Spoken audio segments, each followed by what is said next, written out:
My little brother saved my life and he doesn't know. Trigger warnings: self-unaliving, sugar abuse, and drinkalism. I have never told anyone this story and I've carried it with me for 4 years now. When I was at uni, my little brother saved me from unaliving myself. I grew up in a toxic household, the older sister, so I was the rock keeping everyone together. When I finally had the chance to escape to uni, I was 19 and my brother was 14. My dad was dealing with sugar abuse and drinkalism and my grandma had just died under terrible circumstances, so my mum was really struggling too. We were poor, so she couldn't escape. Growing up was really tough and I did my best to keep my brother safe and provide him with the best support system I could. Always. When I left for uni, I never forgave myself. How could I just leave him behind like that? I couldn't bear the fact that I lived in peace now and he was stuck in that hellhole, with no support from me. I couldn't protect him. I punished myself, drank every chance I could, went out almost every night, stopped eating, abused sugar, never attended my lectures. I was so depressed and felt like I deserved every hardship I had been through growing up because I had left my little brother to fend for himself.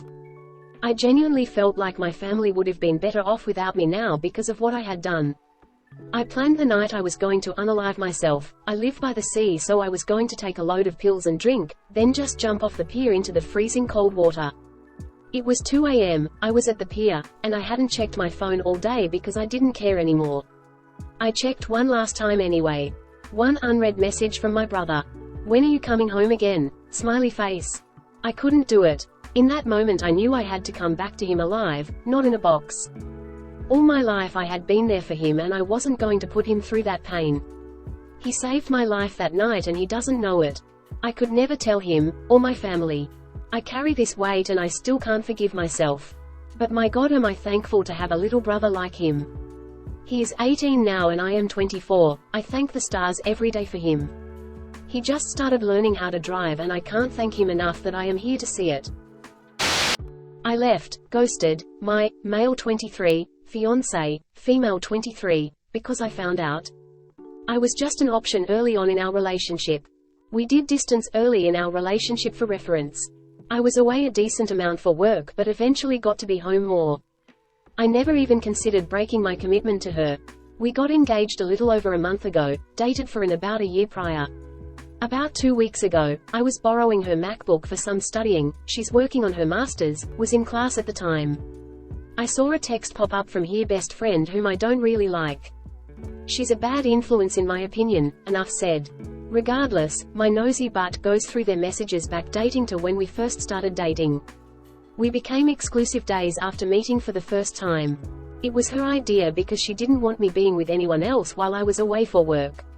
So anyway, to keep this fairly short, there were 2 other guys I know of for sure she entertained enough to go out with, kissed, made out all night, in her words, send pictures to, and brag about it to her best friend I don't care for. Oh, and let's not forget she spent the night with one too. She never sent nudes or anything over text even to me, but a lot of the pictures she sent me, they also got. I confronted her when she got back from class and she made excuses for everything and shamed me for going through her messages. I know I shouldn't have, but either curiosity or instincts from back then got to me.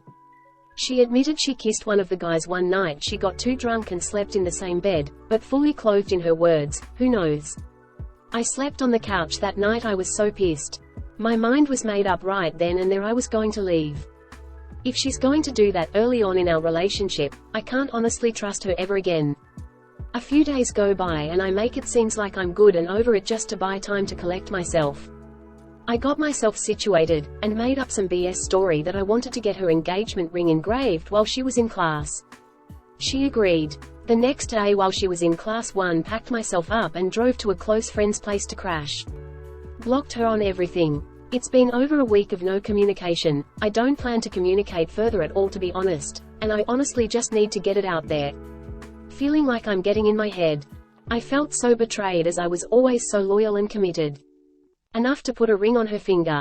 Now I'm just chilling, not sure where I'm at emotionally.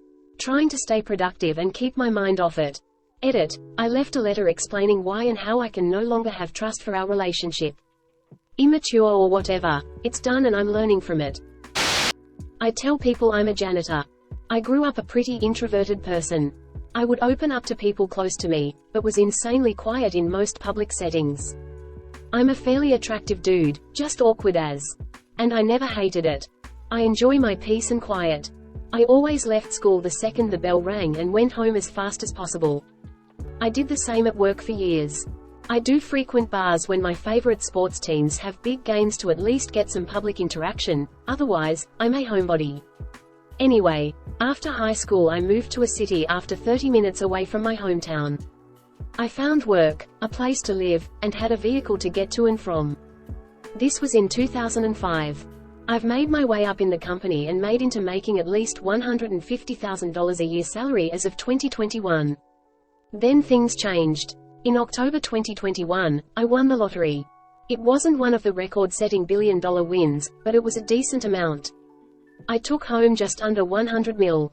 It was also in a state that legally requires disclosure from the winner, so I won't tell you what state it was. For this very reason, I all of a sudden had old friends hitting me up for the first time in over a decade on Facebook, Instagram, etc. I deleted all social media, and no one knew where I lived since I had moved away so long ago, and moved multiple times since. I hired a financial advisor, and continued my life as normal for about 3 months. Once I had my ducks in a row, I put in my 2 weeks, and prepared to move into a modest home in the town I had lived in for the last 17 years. And then I started living my dream of just working on cars in my garage that is bigger than my house. My appearance started to change a little bit, as I didn't need to keep up my work appearance anymore. I started going out to bars a little more often for almost every local baseball, basketball, or football game that was on. And I started getting attention from people. Women in particular. Every now and then, a conversation would actually carry on past a couple minutes, or even over multiple visits. When it came down to them asking what I did for work, I would always say, I work in the custodial arts. It's a line from Half-Baked. Eventually it would become to me saying, I'm a janitor.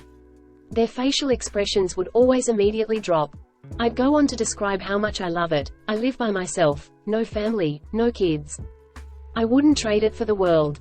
It's funny how people turn to immediately judge the guy buying rounds and enjoying his day when he says he's a janitor.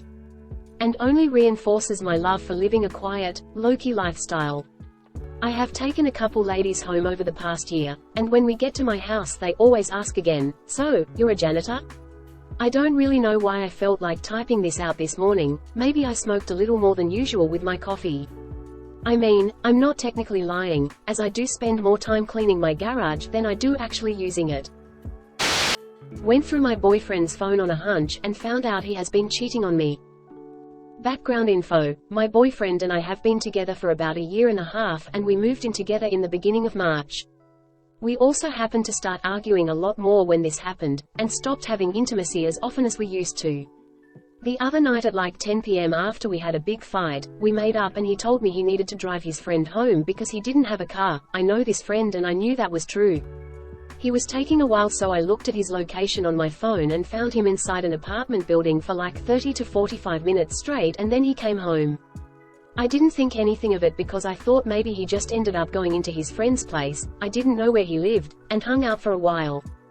It stayed on my mind for a day or two though, and this morning while he was in the shower, I went through his phone and found a thread of texts with someone who was not his friend, and it went back a week or so of him trying to coordinate when he was going to get together with this person, the last one being when they finally agreed for the time he was out a few nights ago. I did a reverse lookup on the phone number and found out it was a name of a woman who had dozens of escort website profiles online. After my boyfriend left for work, I went on his computer and found that he had those escort websites all in his history, and even saved usernames without passwords, going back for months. Clearly all of this leads me to believe he has cheated on me with at least the one escort, if not several more, in the past few months. I'm so nervous for him to get home. I've been sobbing on and off just because I feel like I've been so stupid to have not noticed anything before. How do I bring this up? Hey, I went snooping through your stuff. I shouldn't have, and I've found out you're cheating on me. I know it was wrong for me to go through it, but clearly I had a hunch for a reason. So what now?